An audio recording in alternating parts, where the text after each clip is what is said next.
विजय classes में आज हम वेरी इंपॉर्टेंट टॉपिक पे बात करेंगे, जिसमें 1 नंबर आपका बोर्ड परीक्षा में कहीं नहीं गया। अगर जो व्यक्ति इस वीडियो को देखे वो उसका 1 नंबर पक्का है। तो हम अपने टॉपिक पढ़ते हैं। अब काल कितने प्रकार के होते हैं? काल 4 प्रकार के होते हैं। आदि काल, भक्ति काल, रीति काल, आधुनिक काल। आदि काल 700 से 14 ईस्वी तक, भक्ति काल 14 से 17 ईस्वी तक चला, यानी चलने का समय। रीति काल 1850 ईस्वी तक है। आधुनिक काल 1850 ईस्वी तक, अब तक, यानी अभी तक भी चल रहा है आधुनिक काल। ठीक है, अब आते हैं आधुनिक काल की प्रमुख विशेषताएं, और ये 2 नंबर में पूछी जाती है, 1 नंबर में पूछी जा सकती है, 2 नंबर में भी पूछी जा सकती है। ये आधुनिक काल की, ये आदि काल की प्रमुख विशेषताएं हैं और प्रवृत्तियां हैं। तो ये क्या लिखा है? पहली प्रवृत्तियों की ओर हम बढ़ते हैं। पहली प्रमुख विशेषता है, ये देखो, विशेषता और प्रवृत्तियां दोनों मतलब एक ही होता है। ठीक है, अगर आपसे पूछे कि विशेषता बताइए तो विशेषता के लिए भी ये लिखना। प्रवृत्तियां पूछे, मुख्य प्रवृत्तियां पूछे या फिर मुख्य विशेषता पूछे तो आप यही सब लिख के जाना। वेरी इंपॉर्टेंट है, हर बार पूछा जाता है। ठीक है, अब हम पढ़ेंगे। नंबर 1, आवश्यकताओं की प्रशंसा, ऐतिहासिकता का अभाव, युद्धों का सुंदर एवं सजीव वर्णन, वीर रस एवं श्रृंगार रस का वर्णन, सामूहिक राष्ट्रीय भावना का अभाव, जन जीवन के चित्रण का अभाव। ठीक है, ये हमने 6 बता दिया आपको, ये बहुत ही इम्पोर्टेंट है। ये क्या है? हमारा 6 विशेषताएं हैं, प्रमुख विशेषताएं। प्रमुख विशेषता प्रवृत्ति जो समझना समझ लो, ये वेरी इंपॉर्टेंट है। ये पूछा जाता है हमें, 4 पूछेंगे, 2 पूछेंगे जरूर। ठीक है, आदिकाल का ये भी। अब इनके प्रमुख कवि तथा रचनाओं के नाम।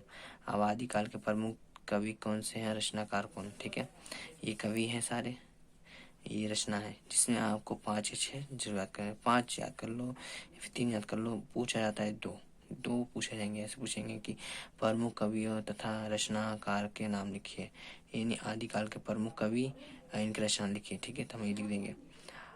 देखो, अब्दुल रहमान संदेश रामक।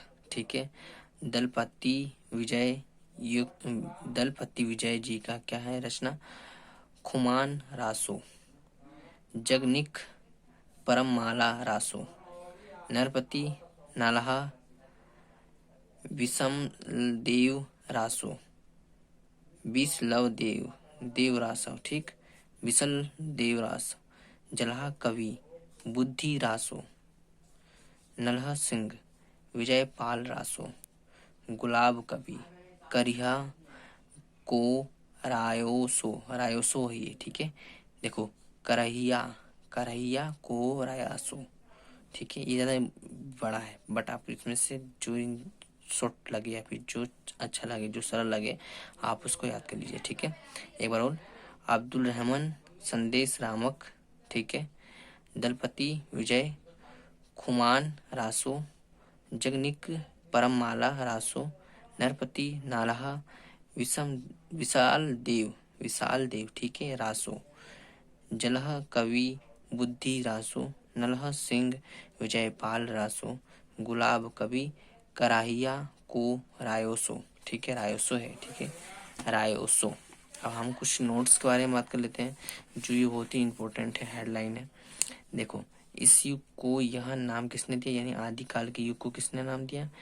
हजारी प्रसाद द्विवेदी जी ने दिया। हजारी प्रसाद द्विवेदी जी ने आदिकाल के नाम दिए। ठीक है, आदिकाल नाम दिए। फिर आचार्य रामचंद्र शुक्ला ने वीर गाथा काल तथा, यानी आचार्य रामचंद्र शुक्ला जी ने इसको वीर गाथा काल किया। किसको कहा वीर गाथा काल? आदिकाल को कहा। ठीक है, तथा विश्वनाथ प्रसाद मिश्रा ने इसे वीर काल नाम दिया। अब विश्वनाथ प्रसाद जी आए तो उन्होंने इसको आदिकाल को वीर काल कह दिया, यानी का नाम दिया। निर्माण इन्होंने इन सब ने इनका निर्माण किया, नामकरण इन्होंने किया। ठीक है, अब आते हैं, ये इंपॉर्टेंट है, वेरी इंपॉर्टेंट। ये पूछ सकता है कि आदिकाल की खोज किसने की, आदिकाल के बारे में किसने लिखा, आदिकाल के कहाँ क्या क्या हुआ। ठीक है, अब आते हैं नोट्स दूसरे पे। इस काल की प्रमुख रचना का नाम क्या है? पृथ्वीराज रासो है। ठीक है, ये जो प्रमुख पर्वतियाँ हैं, प्रमुख रचना है, इसके पृथ्वीराज रासो है। ठीक है।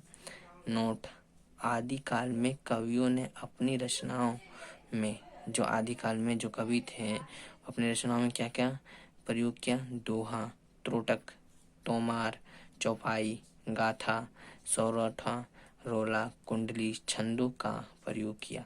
यानी इन्होंने अपने जो कविता लिखी या फिर कवियाँ में जो दोहे लिखे सब में इन्होंने प्रयोग किया इसका। ठीक है। अब आते हैं कुछ और बात पर। आदिकाल में 3 रसों का निर्वाह हुआ है। यानी आदिकाल में जो 3 रस आते हैं वो कौन कौन से हैं? वीर रस, श्रृंगार रस, शांत रस। ठीक है। आज के लिए इतना ही। ठीक है। नमस्ते, सत श्री अकाल। आप लोग अपने घर पे सेफ रहें और स्टडी हमेशा करते रहें continuous. Okay, bye, tata. Like और सब्सक्राइब करना ना भूलें। अगर मेरी वीडियो में कुछ डाउट है या फिर कुछ गलती लग रही है आप लोगों को तो तुरंत मुझे आप संपर्क करें या फिर कमेंट बॉक्स में मेरी गलती को बताइए। Okay, bye, Tata.